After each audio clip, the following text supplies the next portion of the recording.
देह हे काळाचे, धन कुबेराचे, येथे मनुष्याचे काय आहे. कमी जास्त नका करतो, एकदा सेटिंग केली त्याला हातच लावू नका. प्रत्येक चालीच्या वेळेस बदलतोय आवाज. बेस कमी करा, ट्रबल वाढवता, त्याचा आवाज द्या. देह हे काळाचे, बस असा ठेवा. धन्यवाद. देव तुमचं भलो करो. 5-25 हो. तुमचा बी यल मांडवावर जाऊ.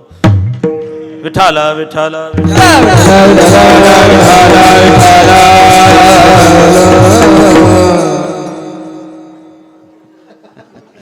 फक्त मांडवावर जाऊ बरं, पुढचं बोललो नाही. देह हे काळाचे, धन कुबेराचे. देह काळाचं आहे, धन कुबेराचं आहे. धनाचा जर विचार केला, कुबेर हा रावणाचा सक्का सावत्र भाऊ आहे. दोघांचे वडील एक आहे, आई वेगळी आहे. रावणाच्या आईचं नाव होतं केकसीन, कुबेराच्या आईचं नाव होतं इडबिडा, आणि दोघांचा बाप होता विस्त्रबा. रावणाचा सक्का सावत्र भाऊ म्हणजे कुबेर.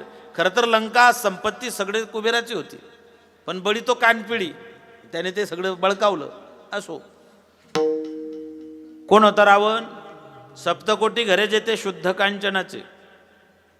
रावणाचं आयुष्य, रावणाला 80,000 बायका होत्या. 80,000 माझ्या अंगावर बरोबर काटे आले. 80,000 बायका वागून गंमत आहे का? एक काहींना तर तेही भेटत नाही आता. प्रत्येक गावामध्ये 30 वर्षाच्या पुढचे टेम्पो भरून नवरदेव सापडतील महाराज, फालकं लावून. आता राहिले तर राहिलेच. लय बिकट अवस्था आहे हो. 1000 मुलांच्या मागे फक्त 810 मुली आहेत. 190 पोरांचं काय? सध्या बरं आहे आपलं, इकडून तिकडून भागतं. चंद्रपूर, भंडारा, गडचिरोली, नागपूर, आणि मग तिथला स्टॉक संपल्यावर लडकियां ना होती तो क्या होता. दुनिया परेशान, तन्हा इंसान, गलिया सुनसान, न जानू न जान, हर तरफ जय हनुमान. प्रत्येक गल्लीत 10 मारुती. मला परवाच्या दिवशी एक 42 वर्षाचा नवरदेव भेटला. मला म्हणे बाबा, म्हटलं काय? म्हणे कार्यक्रम सुरू झाले. म्हटलं हा. म्हणले पहा ना आपलं कुठे जुळतं का? म्हटलं काय वय तुझं? म्हणे 42. म्हटलं 8 वर्षाकरता कशाला बट्टा लावून घेतोय आता.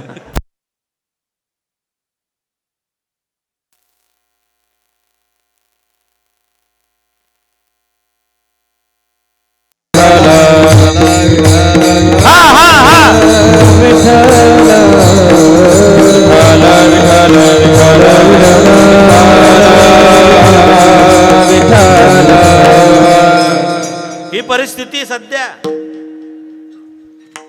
80,000 बायका, 1,00,000 मुलं, 1,25,00,000 नातू.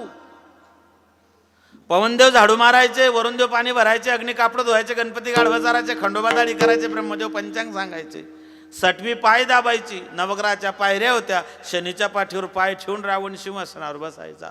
असा होता रावण. पण मना सांग पा रावणा काय झाले, अकस्मात ते सर्व राज्य बुडाले. मला एक सांगा माय बापा हो, ज्याच्याकडे सोन्याची लंका होती, 80,000 बायका होत्या, तरी त्याच्या डोळ्यात सीता आली. आता पुढचा आहे का? 80,000 बायका होत्या, सोन्याची लंका होती, तरी त्याच्या डोळ्यामध्ये सीता आली. सीतेकडे प्रत्यक्ष परमात्मा होता, तरी तिच्या डोळ्यात कोठे काही एक आहे, एक नाही. सीतेकडे प्रत्यक्ष जगाचा मालक होता, तरी सीतेचं लक्ष सोन्याकडे गेलं. आशा करावी परमेश्वराची, आशा करू नये इतर जनाची. आशा तू बय झुंझुना, ऐसी नार बाजंदी की नाही ले गया भोगुना. भगवती जानकीकडे प्रभू रामचंद्र आहे, पण नजर सोन्याकडे. रावणाकडे सोन्याचं नगर आहे, पण लक्ष सीतेकडे आहे. याचंच नाव संसार आहे. तो अपूर्ण आहे माय बाप. पण रावणाचा पूर्ण झाला नाही, होत नाही, होणार नाही. मग आपला कुठून होणार आहे? आपला पूर्णत्वाला जाणार कसा आहे? म्हणून देह, धन कुबेराचं आहे, देह काळाचा आहे. देह जाणार त्याला काळोबा खाणार. पाहतो उंदीर घेऊन जाय बोका. हे बघा, पाहतो उंदीर घेऊन जाय बोका, तैसा काळ लोका. जसं उंदरावरती मांजर टपलेली आहे, तसं देहावरती काळ टपलेला आहे. घडी घडी काळा घडी घडी काळा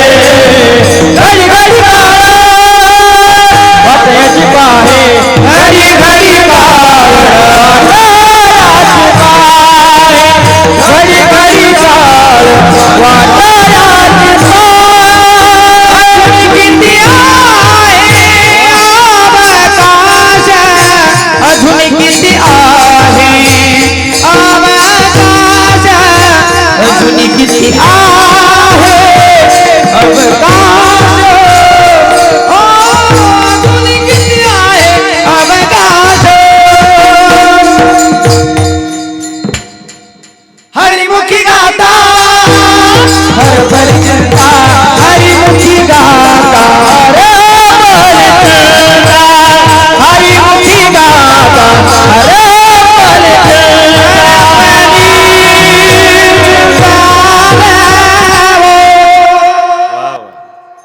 घडी घडी काळ वाटायची पाहे अजून किती आहे अवकाश. देहावरती काळ टपलेला आहे, उंदरावरती मांजर टपलेलं आहे. घराच्या सऱ्यावरतून उंदीर जात होता, त्याचे दोघं हात सटकले, खाली येऊन पडला. खाली टेबल होता, टेबलवरती मग्गा होता, मग्ग्यात बिना पाण्याची अर्धी होती. उंदीर त्याच्यात पडला, फुल चार्जिंग झाला. बताओ बिल्ली काय.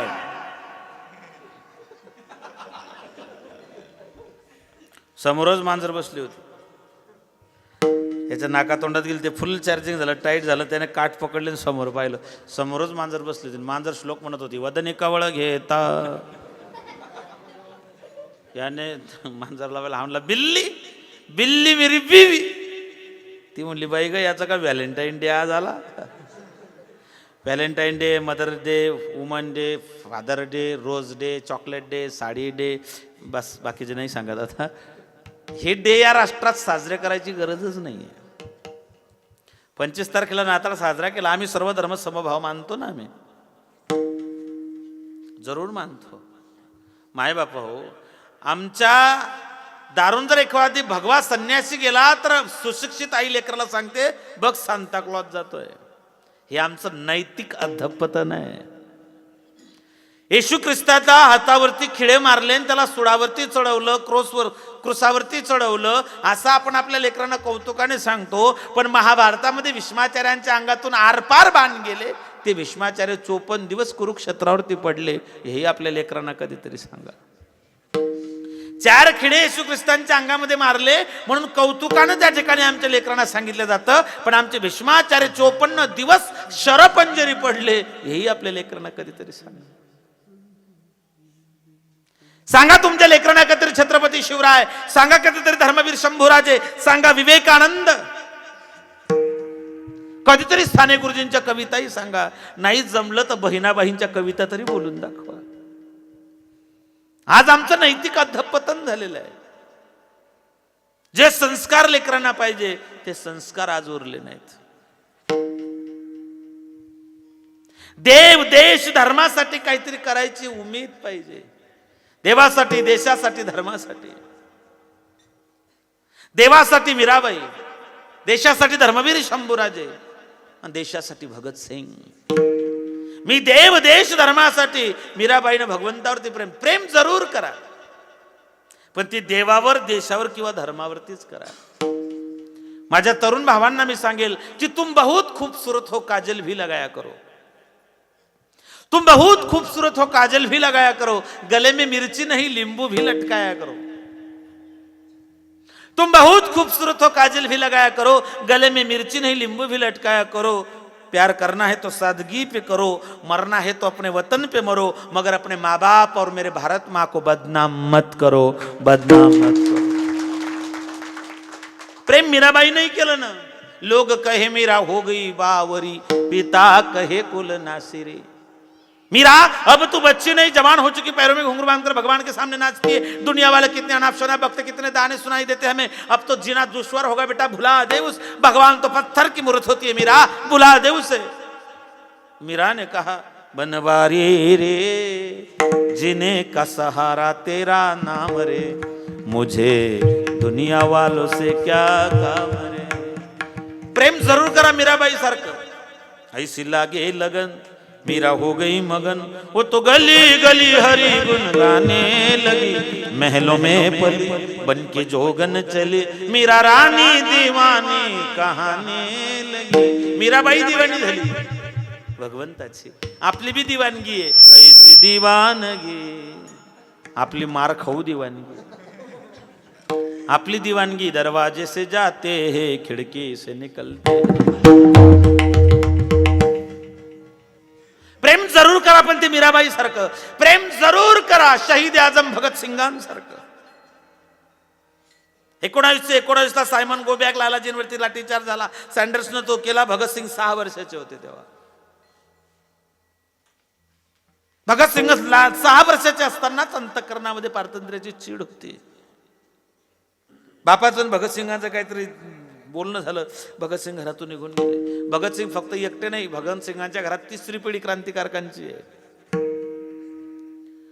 अभिनय भारत क्रांतिकारी संघटनेला जाऊन भेटलेत. राजगुरू सुखदेवांची भेट झाली. चंद्रशेखर आझाद, अशफाकुल्ला खान, बटुकेश्वर दत्त, बंकिमचंद बॅनर्जी या सगळ्यांचं त्यांना असणारं त्या ठिकाणी मार्गदर्शन, पारतंत्र्याची असणारी चीड. बहिऱ्यांना ऐकू येण्याकरता मोठा आवाज करावा लागतो म्हणून केंद्रीय असेंब्लीमध्ये बॉम्बस्फोट झाला. त्यांना त्या ठिकाणी सरेंडर केलं. ब्रिटिशांना त्यांच्यावरती खटला भरला आणि मार्च महिन्यामध्ये त्यांना 23 मार्च 1931 या दिवशी फाशी देण्याचं ठरलं. या देशातल्या दुर्दैवी राजकारणाचा बळी म्हणजे भगतसिंग आहे.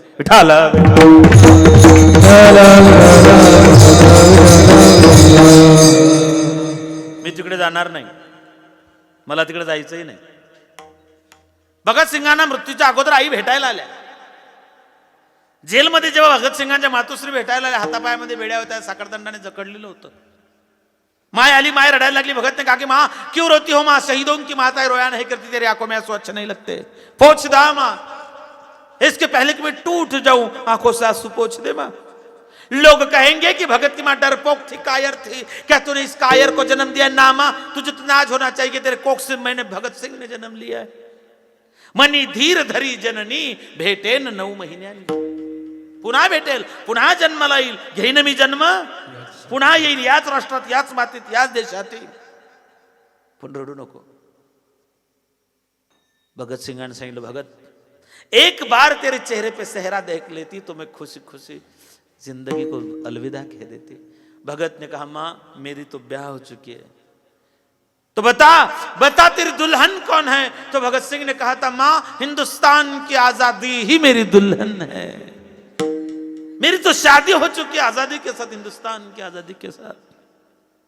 क्यों रोती हो माँ कि तेरा बेटा मौत को गले लगाने जा रहा, क्यों रोती हो माँ कि तेरा बेटा फांसी के फंदे पे झूलने जा रहा, क्यों रोती हो माँ कि तेरे बेटे ने मौत को गले लगा लिया. भगत के मना, मेरा बेटा मौत को गले लगाने जा रहा, मुझे इस बात का दुख नहीं, मेरा बेटा भरी जवानी में मरने जा रहा, मुझे इस बात का दुख नहीं. तो दुख किस बात का है. तो भगत की माँ ने कहा था, भगत दुख इस बात का है कि वाहे गुरु ने मुझे तेरे जैसे और 4-5 बेटे क्यों नहीं दिए, अगर दिए होते तो मैं वो भी भारत माँ पे कुर्बान कर देते. जरूर प्रेम करा भगतसिंगांसारखं. अहो भगतसिंग राजगुरू सुखदेव जेव्हा फासावरती नेलं तर बोहल्यावरती जसा नवरदेव चढतो इतक्या हसी खुशीने चढत गेलो. हे लोक वेडे होते. काय किंमत आहे तुम्हाला स्वराज्याची, काय किंमत आहे तुम्हाला स्वातंत्र्याची. आम्हाला ते अनायासे सहज भेटलं, आम्हाला त्याची किंमत नाही उरली, ना देवाची, ना देशाची, ना धर्माची.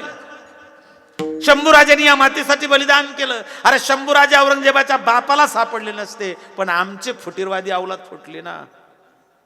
आम्हाला सगळ्यात मोठा रोग हा आहे, हमें तो अपनों ने लूटा. आप गैरों की बात करते, हमने तो अपने भी आजमाए हैं. लोग कांटों से बच के चलते हैं, हमने तो फूलों से जख्म खाए हैं. आम्हाला आमचे जितके घातक आहे तितके बाहेरचे कधीच नाही. मला सांगा ज्ञानोबरांच्या झोडीत दगड टाकणारे कोण? ब्राह्मण आपलेच. तुकोबरांचा गाथा बुडवणारे कोण? आपलेच. छत्रपतींच्या स्वराज्याला विरोध करणारे कोण? खंडोजी खोपडा, बाजी घोरपड्या, सूर्याजी पिसाळ ही औलाद आपलीच. चंद्रराव मोरे आपलाच. चंद्रराव मोरे कोण आहे? नाही नाही ते मोरे वेगळे बरं. तुकोबा हे तुकोबारायांच्या वंशातले मोरे आहेत. विठाला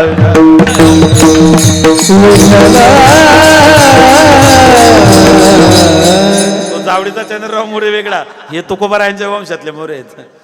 हे वारकरी मोरे आहेत आमचे. संभाजी महाराजांना पकडून देणारे कोण? आपलेच. राम मंदिराला विरोध करणारे कोण? आपलेच. गावातला सप्ताह बंद पाडणारे कोण? बाहेरचे येतात का? अरे त्यांचे काय टाप आहे की ते मंडपात येते आपल्या. पण आपल्यांमध्ये त्या ठिकाणी एकी संघटन, युनिटी, इंटिग्रेशन राहिलं नाही ना. किती स्वाभिमान तुम्हाला धर्माबद्दल सांगा ना. ज्या दिवशी प्रत्येकाला धर्माबद्दल स्वाभिमान निर्माण होईल त्या दिवशी या धर्माकडे कोणालाच वाकड नजर न पाहण्याची हिंमत होणार नाही. प्रेम जरूर करा, प्रेम करावं. भिल्लासारखं बाणावरती खोचलेलं, मातीत उगवून सुद्धा आकाशापर्यंत पोहोचलेलं. Love is the best flower of the life garden. ते जीवनरूपी बगीच्यातलं अत्यंत सुंदर फुल आहे, पण ते फक्त भगवान परमात्म्यावरतीच पाहिजे. देह काळाचा आहे, धन कुबेराचा आहे. महाराज तुम्ही सांगता देह काळाचा आहे, धन कुबेराचा आहे, मग देणारा कोण, नेणारा कोण? तिसऱ्या चरणामध्ये सांग. देता देव देता, नेता देव नेता, देता देव देता, नेता देव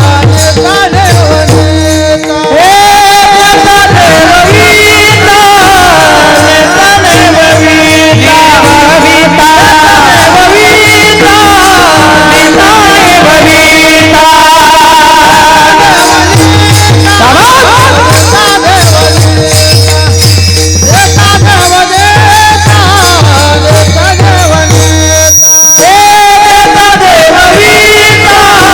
देता देव वीता, नेता देव वीता, वीता देव वीता,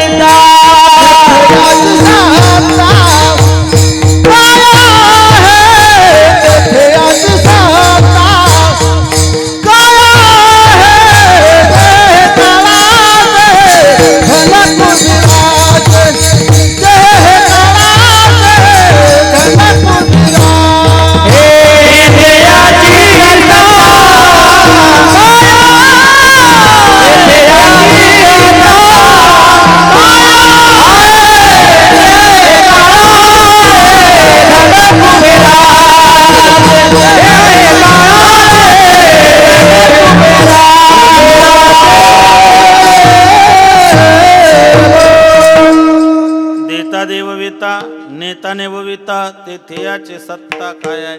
देणाराही तोच आहे, नेणाराही तोच आहे. बरं मला सांगा, रावणाला लंका कोणी दिली? जाऊ दे, रावण भक्त कोणाचा होता? महादेवाचा. मग रावणाला लंका कोणी दिली? महादेवाने. रावणाला लंका कोणी दिली? महादेवाने. रावणाची लंका पेटवली कोणी? महादेवाने. हनुमंताने. हनुमंतराय कोण होते? लंका दिली कोणी? पेटवली कोणी? मग ज्याला देता येतं त्याला पेटवता येतं की नाही? देव आपल्याला संपत्ती देतो, सप्त्याला वर्गणी देत नाही का? धनके दिल्याशिवाय राहत नाही. कथा कीर्तन भागवत रामायण करणं इतकं सोपं राहिलं नाही महाराज. साधे बोलताय का लोक? इतकं सोपं नाही राहिलं ते. लोक साधे बोलतात, हा सप्ताहाला तो सप्ताह, तो सप्ताहाला हा सप्ताह, वर्गणी गोळा करतात, लोकांना लोबाडतात, पैसे गोळा करतात, कीर्तनकार मग गाड्या घेऊन फिरतात, टमाट्यासारखे दिसतात, वजन वाढवतात, अंगातले कामं निघून गेले, पोट भरण्याचे साधनं झाले. देऊ नको पण भुकू नको. आजकाल देणाऱ्यापेक्षा भुकणाऱ्याचीच संख्या वाढली. जो देत नाही ना, आमच्या गावात 3ऱ्या वर्षी सप्ताह होता, मोरे महाराज. आता डोक्यातच राहाल तुम्ही माझ्या. 3ऱ्या वर्षी सप्ताह होता आमच्या गावात. यादी माझ्याकडे होती, मला हौस करून घ्यायची होती. ती यादी घेणं म्हणजे हौसच करते. ज्याला अक्कल नाही तोही शांतपणा शिकवतो. अरे देवाचं कोणीच खात नाही. देवाचं खायला लय मोठाले दात लागतात. 3 गोष्टीचं खाल्लेलं कोणालाच पचत नाही. देवाचं, देशाचं, धर्माचं हे जाऊ द्या. जो गावाचं, देवाचं आणि भावाचं खातो त्याला 7 पिढ्या उमजत नाही पुढे. देवाचं कोणीच खात नाही हा भ्रम आहे लोकांचा. तो इतका सोपा आहे का तो खाऊ देईन म्हणून? अजिबात नाही. अरे जे करतात त्यांनाच माहिती किती त्रास आहे. माझ्याकडे यादी होती. मी श्रीमंत माणसाकडे गेलो गावातल्या. त्याला म्हटलं काका जय हरी. तो म्हणला वाघरी. त्याला म्हटलं असं काय करता? पेटवलं तर महिनाभर विजन ठेवलं नका शांतपणा शिकव. म्हटलं देऊ नको बेकार चोट. का तू दिलं नाही दिलं तर काय सप्ताह होणार नाही का आमचा? आमचा बाप समर्थ आहे. ऐसा तू समर्थ. अरे आम्ही मोठ्याचे लेकर आहेत. तिचे लेकर कुठेतरी गेलेत. काहीतरी चुकामुक झाली माई लेकरांचे म्हणून ती ओरडते एवढ्या जोरात. कोण तिची लेकरं पळवले का कोण किडनॅप केले म्हणून ती केव्हाची काकुडतीला येऊन फिरते. एखाद्याच्या वळकटीत तर नाही ना लेकर तिचे. विठाल विठाल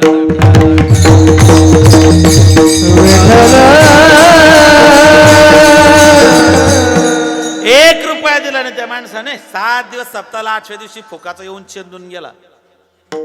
ओट्यावर बसला आणि ओट्यावरून खाली पडला आणि कमरातूनच गेला. जळगावला ॲडमिट फॉर MSR हो फ्रॉम जळगाव. ते आर्थोपेटिक्सने त्याचं तंगडं 15 दिवस दाब्याला बांधून ठेवलं. 15 दिवसात 38,000 रुपये बिल काढलं. लग्न झालं, घरी आला, अख्खं गाव त्याला भेटायला गेलं, मी त्याला भेटायला गेलो. मी असा विचार केला, समुंदर में रह के मगरमच्छ से दुश्मनी अच्छी नाही रहती. मी त्याला भेटायला गेलो आणि 5 रुपयाचा ब्रिटानिया टायगर त्याच्या मड्यावर घालायला घेऊन गेलो. त्याने मला दुरूनच पाहिलं, एकदम कमरात वाकला. म्हणलं बाबा जरी, म्हणलं तू तर एकदम झोकला, तू तर हायब्रिडच्या दांड्यासारखा ताटचा ताट होता. लय म्हणले बाबा तुमचं देव लई डेंजर. म्हणलं का बरं, काय केलं? नाही कमरात. त्याला म्हणतो तर माने थोडं जगला कसा. देणारा तोच आहे, देता देवविता. अरे ज्याने दिले त्यासी आणि फळ मिले आपणाशी. घ्यारे घ्यारे दही भात आम्हा देतो, दिलं कोणी त्याचं त्याला देणं काय मोठेपण आहे. देह कोणी दिला? ज्याने हा अरे जीव देह त्याने दान केला, संपत्ती प्रॉपर्टी त्याने तुम्हाला दिलं, त्यानं सगळं दिलेलं आहे, मग त्याचंच त्याला परत करणं याच्यात कोणतं मोठेपण आहे माय बापा. देता देवविता नेता नेवविता, तेथे याची सत्ता काय आहे. महाराज मग आमच्या हाती काहीच नाही. म्हणले अजिबात नाही. मग आमच्या हाती काय? निमित्ताचा धनी केला असे प्राणी, माझे माझे म्हणून वाया गेला. विठोबा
आलिया संसार उठावे करा शरण जाऊदरा पांडुरंगा दे काळे धन कुबेराचे मनुष्याचे काय काय निमित्ताचा धन केला सर्व माझ्या व्यक्त केला ते काळे धन कुबेराचे मनुष्याचे काय आहे. ठळक बातम्या संपल्या, वेळही संपली.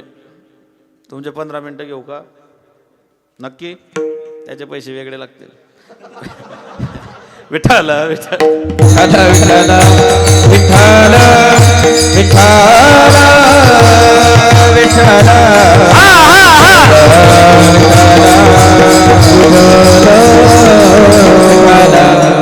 महाराजांचं एक प्रमाण आहे, सुखे येतो घरा. परमात्मा नक्की घरील, फक्त एकच करा, ज्या मायबापानं जन्माला घातलं त्यांच्या वाटण्या करू नका.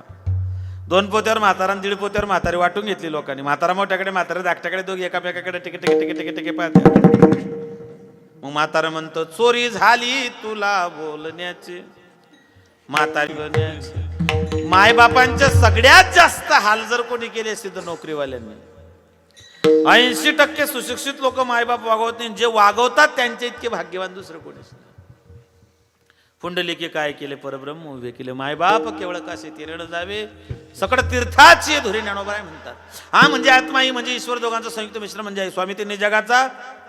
आई काय असते? लेकराची माय असते, गोठ्यातली काय असते, लंगड्याचा पाय असते, धरतीची साय असते, वासराची काय असते, दुधावरची साय असते. आई असते शिदोरी, सरतही नाही उरतही नाही. एका वाक्यात सांग, मला भावनेचं भांडवल करायचं नाहीये. आपण आई ऐकली असेल, बापही ऐकला असेल मध्यंतरीच्या कालखंडात. मला तुम्हाला फक्त एकच आहे, माय बापाचा त्याग कष्ट काय असतं तेवढं सांगतो आणि पुढे चालतो. माय बापा, माय लेकराला कडेवर घेते आणि बाप लेकराला खांद्यावर घेतो, फक्त एवढंच सांगेन. मायबापाचं एवढे 2 वाक्यामध्ये तुमच्या ध्यानातील मायबापाचे आपल्याकरता काय त्याग असतं. माय लेकराला कडेवर घेते आणि बाप लेकराला खांद्यावर घेतो. माय लेकराला कडेवर का घेते ऐका, जे मला दिसतं ते माझ्या लेकराला दिसावं म्हणून माय लेकराला पटकन कडेवर उचलून घेते. गावात वरात आली, मिरवणूक निघाली, पालखी आली ज्ञानोबारायांची, तर लेकरू जर लहान असलं तर माझ्या त्याला पटकन कळत घेते. बघ बघ बघ बघ ज्ञानोबारायांची पालखी आली, आपल्या गावात टाळकरी कशी पालख्या खेळत आहेत. जे मला दिसतं ते माझ्या लेकराला दिसावं ही वृत्ती आईची म्हणून ती कडेवर घेते. पण बाप लेकराला खांद्यावर घेतो. खांद्यावर लेकराला बाप एवढ्यासाठी घेतो, जे मला दिसत नाही ते तुला दिसावं ही वृत्ती बापाची असते.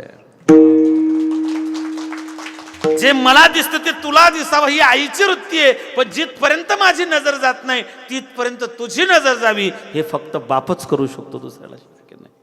पण आज दुर्दैवानं त्या बापाची अवस्था मोठी बिकट आहे. बापाबद्दल कधीतरी वेळ भेटला तर आपण बोलणार आहोत. मायबाप हो, आई ज्या आईने खूप खस्ता आपल्यासाठी खाल्ल्या, रात्रीचा दिवस हाडाच्या काळ रक्ताचं पाणी केलं. मा कलभीर होती ती, मा आजवीर होती, माय कालही रडत होती, माय आजही रडते. मायच्या रडण्याचं कारण आहे काल भाकर खात नव्हतं लेकरू म्हणून रडत होती, आज लेकरू भाकर देत नाही म्हणून रडते आहे. एक लक्षात ठेवा, माँ बाप की दुआ खाली नहीं जाती मगर माँ बाप की बददुआ टाली भी नहीं जाती.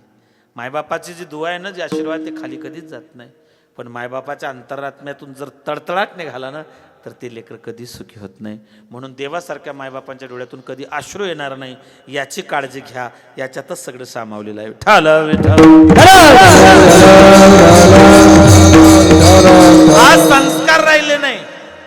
जिजाबाईने छत्रपतींना घडवलं, पोटात असताना घडवलं. जिजाबाईने पोटात राजा जन्माला घातला, सध्या पेटीत राजे जन्माला येतात.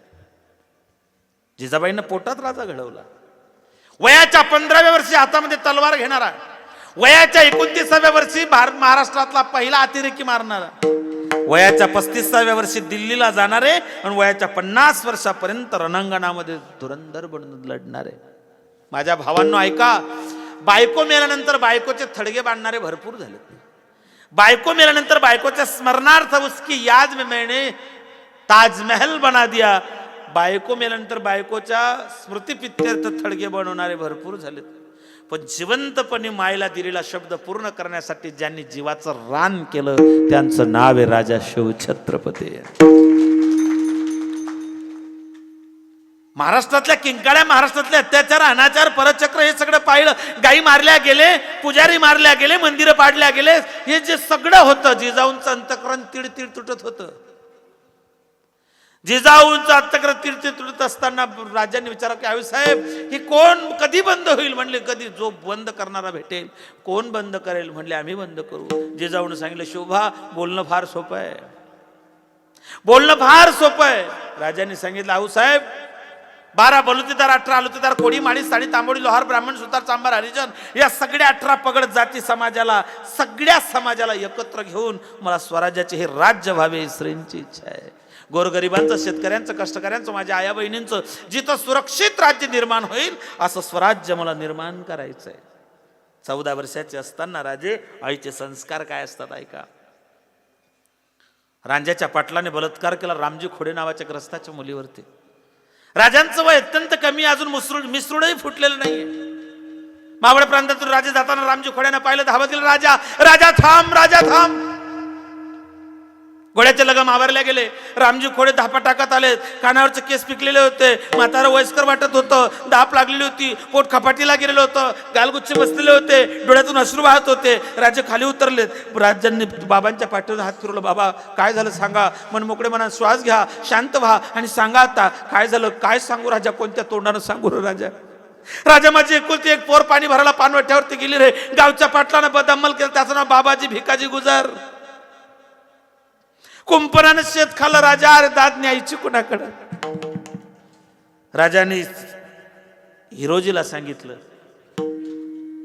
येसाजी पाटलाला लाल महालात घेऊन या. येसाजी गेले. पाटील झोपाळ्यावर बसलेला होता. कोण आहे रे तिकडं? जी येसाजी. कुठून आला या? पुण्यावरतून. काय काम आहे? राजानं सांगावा धाडलाय.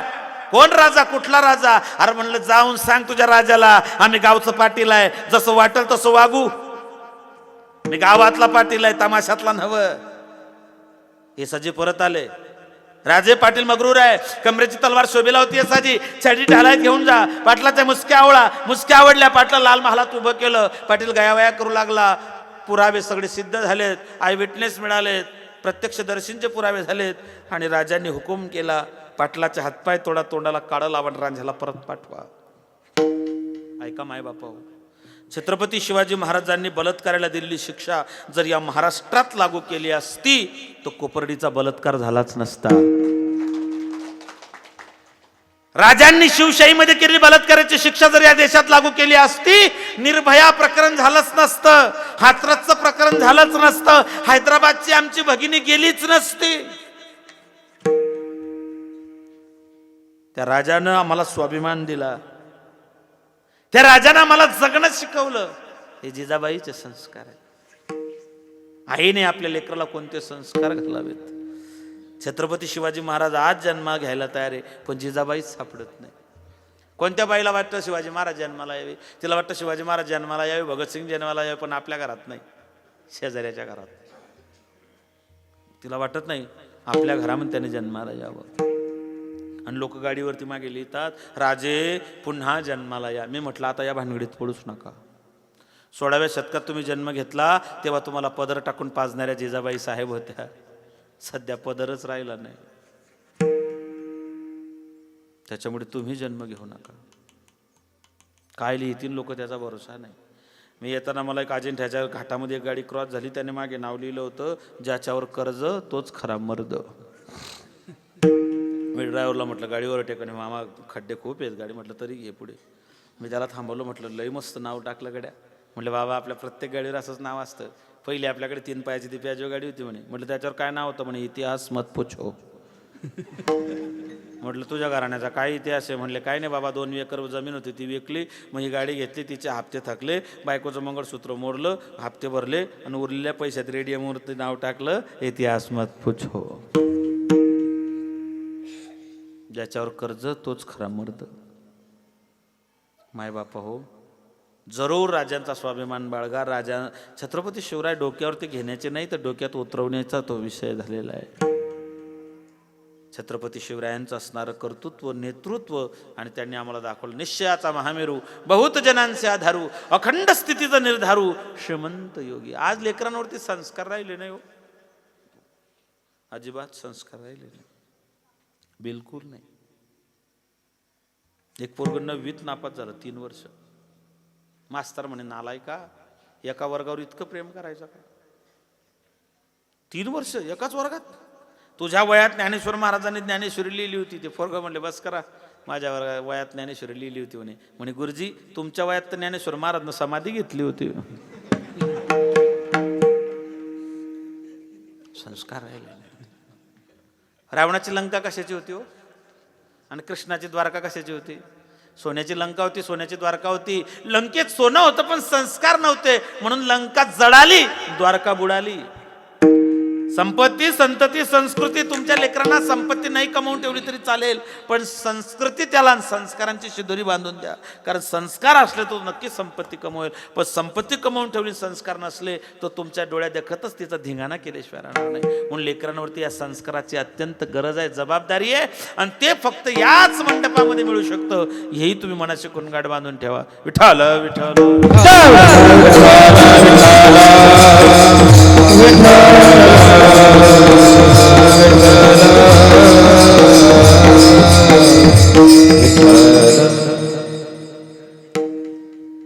मायबाप. 10 नोव्हेंबर 1659 या दिवशी अफजल खान मारला. पुढचे 4 महिने घोडदौड सुरू राहिली, आणि तिथून मोजून 23 दिवसामध्ये कोल्हापूरच्या अंबा भवानी स्वराज्यामध्ये 350 वर्षानंतर आली. राजे पन्हाळ्यावर गेले, पन्हाळ्यावरती वेढा पडला, राजे अडकून पडले. 4 महिने नंतर पावसाळा सुरू झाला, गुढीपाडव्याला तिथे गेले, पाऊस सुरू झाला, वेळा काही सुटत नव्हता, बाहेर पडणं गरजेचं होतं. तेव्हा राजांनी धाडसी निर्णय घेतला. बांदल प्रांतातले गरीब शेतकरी, हिरडस मावळातले प्रांतातले असणारे मावळे आणि 600 मावळे निवडण्यात आले. सिद्धीला पत्र पाठवण्यात आलं. 2 पालख्या तयार झाल्यात. राजे पालखीत बसले. गडाचा मागचा दरवाजा उघडला. रात्री 10 वाजता गडाचा दरवाजा उघडला. विजांचा कडकडाट, ढगांचा कडकडाट, पावसाची रिपरिप. बाजींच्या नेतृत्वामध्ये त्या ठिकाणी राजे निघालेत. वेढा जवळ पडत होता, जवळ येत होता. मावळे धावत होते, पालखीचे मावळे बदलत होते, गुडघ्यापर्यंत चिखलात पाय रटरट वाजत होते, पायात काटे मोडल्या जात होते, घामाच्या धारा वाहत होत्या. मावळे राजांना घेऊन धावत होते. वेढा मागे पडला. पहाट झाली. 6 वाजले. गजापूरची खिंड डोळ्यासमोर होती. रात्री 10 वाजेपासून तर सकाळी 6 वाजेपर्यंत मावळे अन्न पाण्या वाचून धावत होते. पुढे खिंड दिसली आणि तितक्यात मागून कानावर शब्द पडले, अल्लाहू अकबर, देन देन, अल्लाहू अकबर. राजांनी पालखी खाली ठेवली. सांगितलं बाजी शत्रू पाठीवरती आहे, सामना करू. बाजीने सांगितलं राज होत्याचं नव्हतं होईल. हे गरीब मावळे तुम्हाला स्वराज्याची जोखीम समजून विशालगडाकडे धावताय. माझं ऐका राजे साहेब, राजे होत्याचं नव्हतं होईल. तुम्ही 300 मावळे घेऊन विशालगड गाठा, मी शत्रूला खिंडीत गाठतो. राजाने नकार दिला. तेव्हा बाजीने सांगितलं राजे महाराष्ट्रातल्या हजारो आया बहिणींच्या कपाळावरचं कुंकून, हातातला हिरवा चुडा सुरक्षित राहावा असं वाटत असेल तर तुम्हाला त्या आया बहिणींच्या हातातल्या हिरव्या चुड्याची शपथ आहे. 300 मावळे घेऊन पुढे निघा. राजे गेलेत, बाजी तिथे थांबलेत. लढाईला तोंड फुटलं. सकाळी 7 वाजेपासून तर दुपारच्या 4 वाजेपर्यंत 300 मावळे, 200 विरुद्ध 300 अशी लढाई सुरू झाली. एक एक मावळा जखमी झाला, अंगावरती इंच इंच जखमा झाल्या. बाजी तर न्हावून निघालेत. शेवटी सिद्धी जोहर चिडला आणि त्याने सांगितलं बंदूक लाव. बंदूक आणली, नेमबाजा सांगितलं. 20 मिनिट झाले पण तो काही नेम लावेना. सिद्धी जोहर कवडला. अरे गोली मारता क्यों नहीं? त्याने सांगितलं पहिले ये तो बता इनमें बाजी कौन है. अरे म्हणले सगळेच बाजी सारखे, त्यांच्यात बाजी कोण? त्याने सांगितलं ज्याच्या अंगावरती 1 इंच सुद्धा जागा वार करायला शिल्लक नाही तो बाजी. बार झाला, गोळी लागली, बाजी कोसळली. मावळ्याने माघार घेतली. बाजीने विचारलं तोफांचा आवाज झाले? म्हणले नाही. पुन्हा उठले. तुमचा बाप अजून गळावर पोचला नाही, मी मरतो कसा. बाजी उठले, लढायला लागले. तेवढ्यात धारातीर्थी पडले. जा घोडखिंडीत उचला, मुठभर माती टाका, तांब्याभर पाण्यात. त्या मातीला लाल रंग येतो. बाजीच्या बलिदानाचा तो रंग आहे. त्यांनी देह खर्ची घातला तो देशासाठी. देह हे काळाचं हे त्यांना माहिती होतं. माझी संपत्ती हे कुबेराची हेही त्यांना ठाऊक होतं. पण मी देव देश धर्मासाठी काय करू शकतो म्हणून बाजींनी आपला देह ठेवला. मायबापो, तुमच्यासाठी, तुमच्या धर्मासाठी, या मंदिरासाठी ना आपल्या या परंपरा आणि संस्कृतीसाठी या गोष्टींची जाणीव असू द्या. मायबापांची सेवा करा, राष्ट्रप्रेम बाळगा, धर्मप्रेम बाळगा, साधू संतांचे विचार आत्मसात करा. स्वप्नात कुणाचं वाईट करू नका. भगवान परमात्मा तुमचं कधीच वाईट करणार नाही. लेकरांवरती संस्कार घाला. तुका म्हणे कारे नाशिवंतासाठी देवासवे आटे पाळतोस. देह हे काळाचे धन कुबेराचे, येथे मनुष्याचे काय आहे. ज्ञानेश्वर सोहळा आनंदाचा गजर विठुरायाचा अखंड हरिनाम सप्ताह सुवर्ण महोत्सव चांदाई एक्को तालुका भोकरदन जिल्हा जालना दिनांक 23 डिसेंबर 2020 ते 30 डिसेंबर 2020. श्री ज्ञानेश्वरी पारायण तसेच अखंड हरिनाम सप्ताह विनीत समस्त ग्रामस्थ मंडळी चांदाई एक्को तालुका भोकरदन जिल्हा जालना. प्रेक्षेपण आपल्या आवडत्या मराठी हॉटस्पॉटवर.